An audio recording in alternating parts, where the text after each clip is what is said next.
The story comes to us from the Gospel of Matthew, and it comes to us from the 28th chapter, the first 10 verses. After the Sabbath, as the first day of the week was dawning, Mary Magdalene and the other Mary went to see the tomb.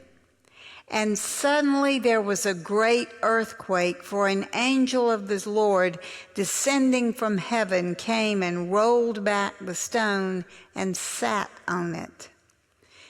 His appearance was like lightning and his clothing white as snow. For fear of him, the guards shook and became like dead men. But the angel said to the women, "Do not be afraid, for I know that you are looking for Jesus who was crucified. He is not here, for he has been raised as he said." He has been raised as he said. Come see the place where he lay. Then go quickly and tell his disciples, he has been raised from the dead, and indeed he is going ahead of you to Galilee. There you will see him. This is my message for you. So they left the tomb quickly with fear and great joy and ran to tell his disciples. Suddenly Jesus met them and said, "Greetings." And they came to him, took hold of his feet, and worshipped him. Then Jesus said to them, "Do not be afraid. Go and tell my brothers and sisters to go to Galilee. There they will see me." This is the word of God for the people of God. Thanks be to God. Now we have practiced this. I've put it on a slide, so now we're going to do it. You know, Easter is my favorite Sunday. I have 52 favorite Sundays. This is my all-time favorite of the 52. I love them all. Christ is risen. Hallelujah.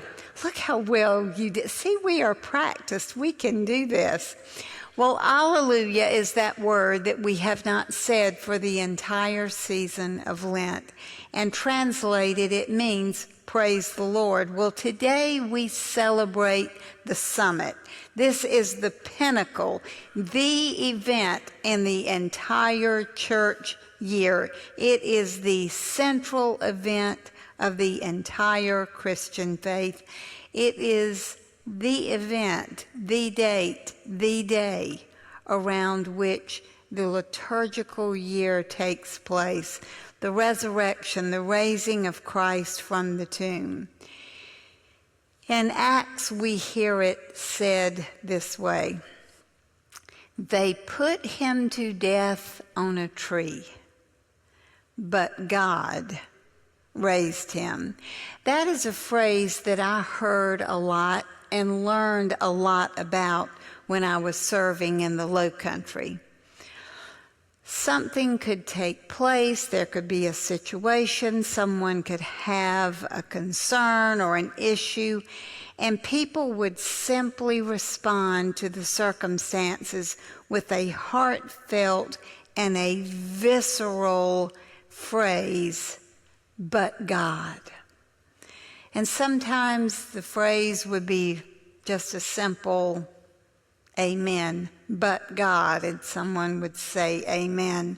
Sometimes they would say, "but God," and point heavenward. Sometimes tears would fill their eyes when they said those two words, "but God."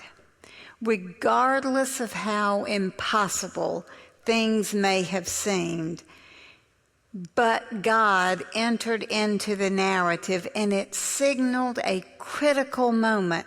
It was a fireworks moment when hopelessness is intervened by God's love, mercy, power, and grace. That is the story of the resurrection of Jesus Christ. No wonder Matthew's version is actually called the fireworks version.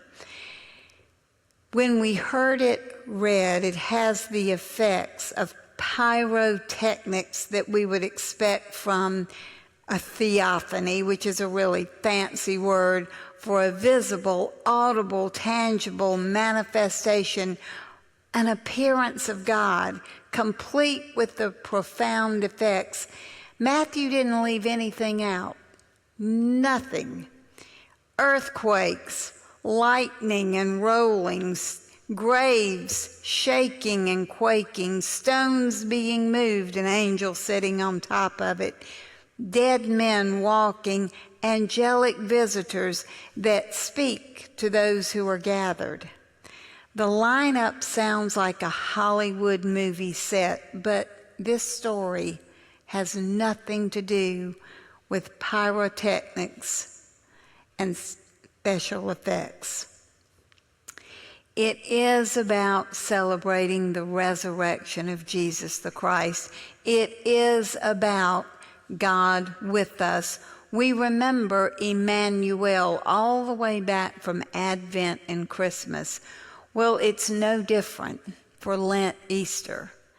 It's a reminder that God is with us during Advent and Christmas, and God is still with us, and how important it is the way Matthew presents it.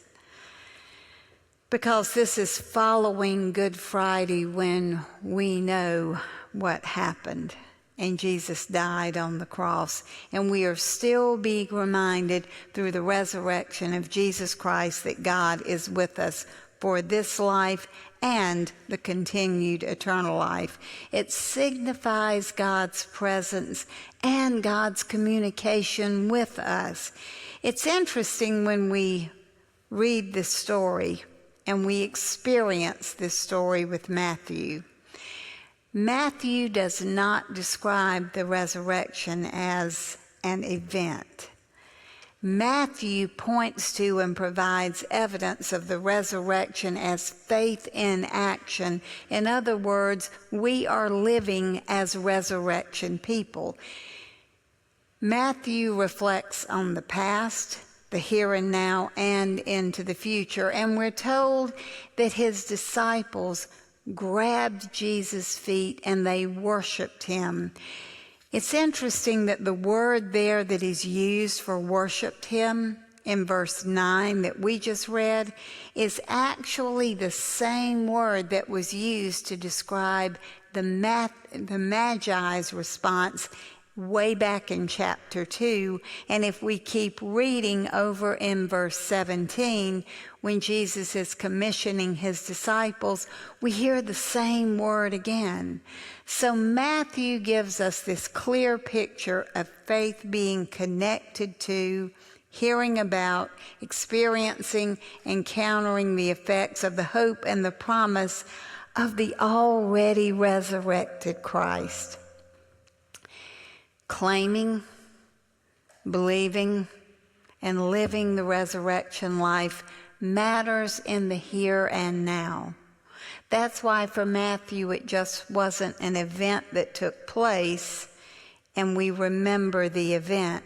With Matthew, he is stressing we are living as resurrection people right now, and it matters. And it matters because people notice. They will see something in you that is different. Regardless of the set of circumstances or the situation, it will be different. All of us have wounds and scars. Trying to reason through grief and pain and loss, or trying to make sense out of the world telling us if you just have more of everything and anything, fill in the blank, we know that that is all actually pointless. What we do know is that not because of us, but because of Jesus, God with us, who raises us back up in the midst of sometimes what seems to be hopelessness. With the resurrection of Christ, there is hope. There is promise. There is but God, who can and does completely reverse that which was meant for evil. It becomes good. On Good Friday, the world did its worst to its best. And on Holy Saturday, the world turned dark. We waited. They waited. Now we, as resurrection people, we know the story. When they were living through the story, they didn't know. They had to wait. That which seemed hopeless, actually on Easter Sunday morning became the message of great hope. Destruction and death became victory and salvation. And folks, there are fireworks and there is earthquake shaking on this side of the grave, and we have all experienced it. And in the midst of it all, God reminds us through the gift of His Son, God is with us. We cannot reclaim the world from death. We cannot conquer death. But we know who can, will, does, and has. We have been given the gift of resurrection faith. Christ has claimed victory over death.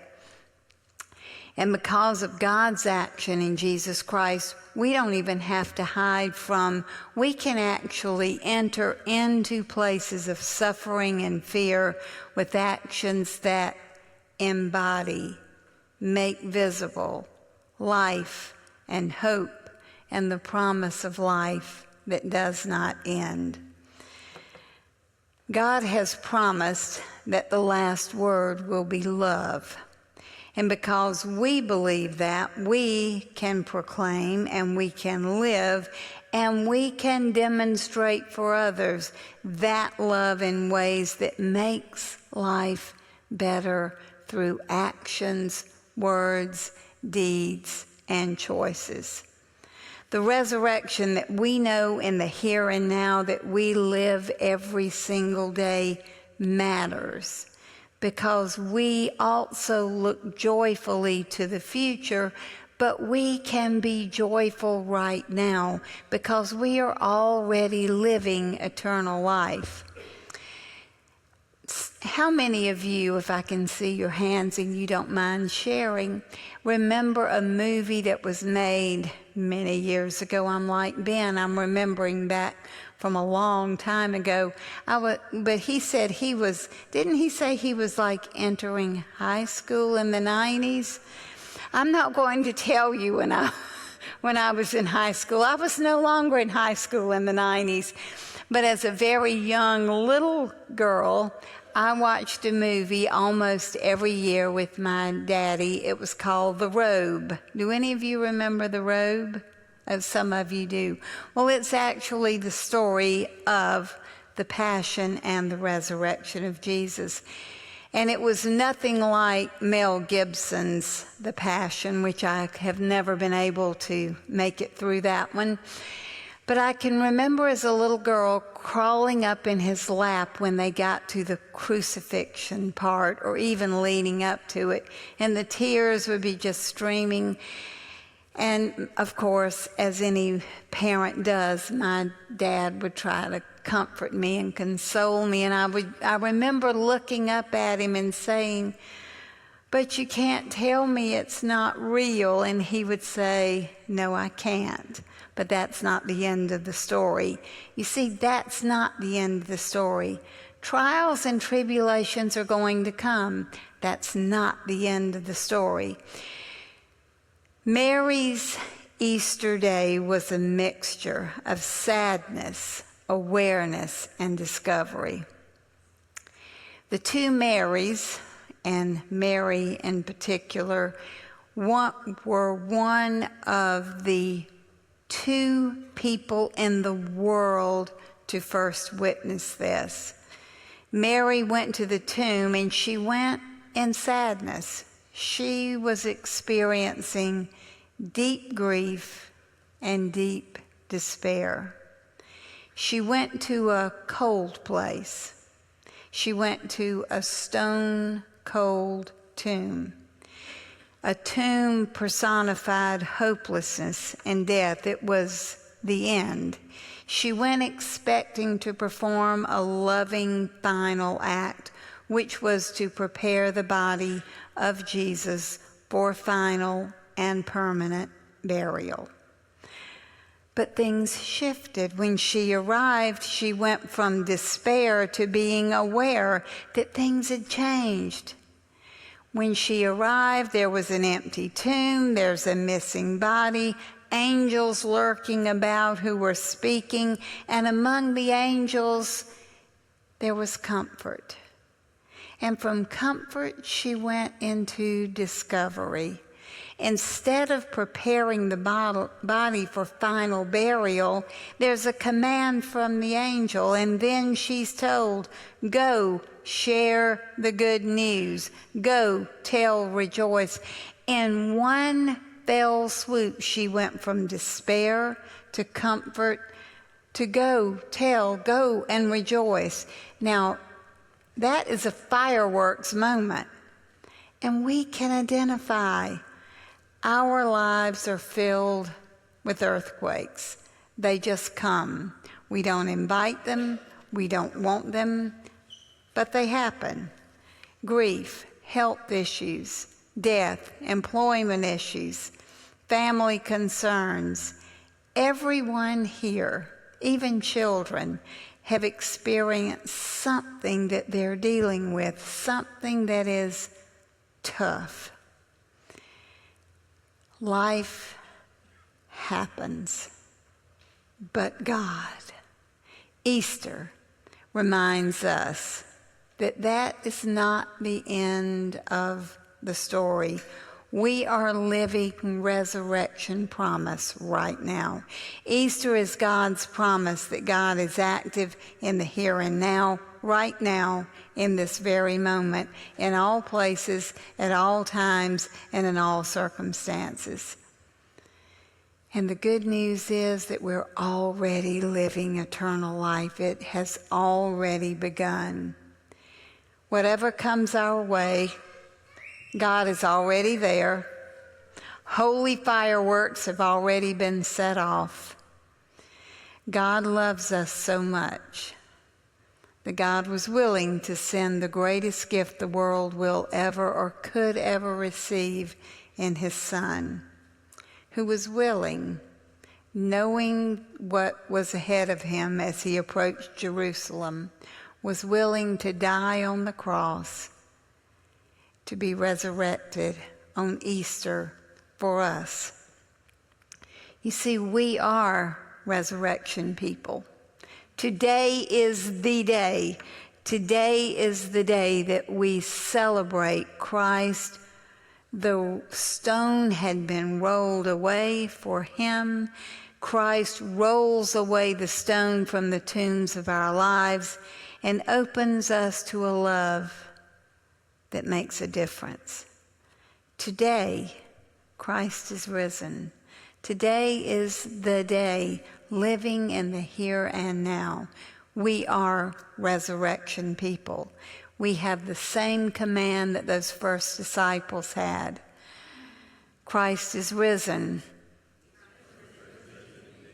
Hallelujah. The command is the same, to rejoice and go and tell. Let us pray. Oh God, this is indeed the day which you have made. It's a day of gladness and rejoicing. You cause new life to burst forth with great beauty and fragrance. You have given us a beautiful day to celebrate the gift of your Son. You adorn creation with splendor and grandeur. You gave your only Son to suffer death on the cross for our redemption.